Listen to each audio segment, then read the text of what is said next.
Gao, diyaw. Boy? Ay, mayang gabi. Mayang gabi. Ay, padala si TikTok sa ako ito. Para ganito, subong nga mga binulan. Kaya ba mo, grabe, subong nga ulan-ulan. So, sa ngayon nga chimpo, need natin, may jacket. So, ipadala doon ni TikTok, oh. So, tingnan natin to.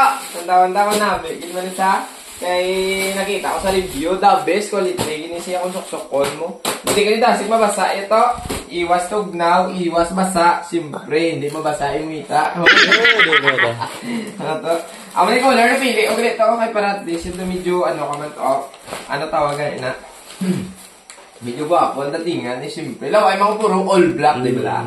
Ang tawag na to, Outdoor. Ayan, nakita mo naman siguro. Pangalan pa lang quality na. Ayan yung brand pala mga guys. Nan! Kita mo na, ang tawag lang. Outdoor. Pang bike, pwede na kung ganating ululan. Pwede na siya kapit pag ginagaw-bra ka. So, try muna natin, ha. Sobrang ganda ng ano nyo. Zipper nyo.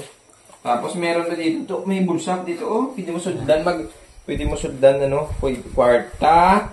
Pwede mo sudlan wallet. Oh, mami. Tapos mo na siya to ang ginagamit to kung magugot ka syempre sang iyang sa iyang tawag sini hood, di ba? Hood.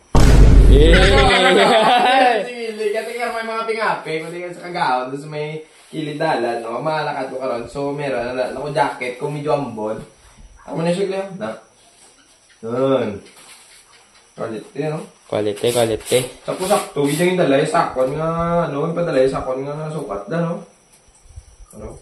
Madre.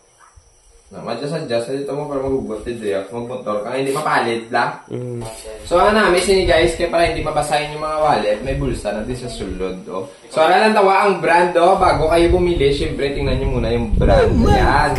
Outdoor. So tingnan natin dito sa kabila kasi gaganda na ko Ito maganda. Meron pa rin dito lalagyan ng cellphone pag magbabike ka or magmumotor ka ganyan. So, yan. Sobrang ganda. Kahit huwag mo nang isarado to. Tapos dito may bulsa, Meron dito sa labas. Dito sa kabila, meron din pala dito sa gilid. Yan. So, pag natakan ka mga guys sa iya nga mo niyo, tawag sinihod, di ba? So, pag natakan ka, syempre, gusto mo paluson. So, ito. Yan, tatanggal to. Ayan. So, pag natanggal nyo na ito, syempre, yung forma, ganun pa rin. Wala lang siyang hood, diba? Ulit. Pakita ko lang sa inyo. Ito yung nagaganda ng dito. Diba? Kung gusto mo ng ganito, syempre, andyan sa yellow basket ko. So, tara. Layas muna ako. Bye.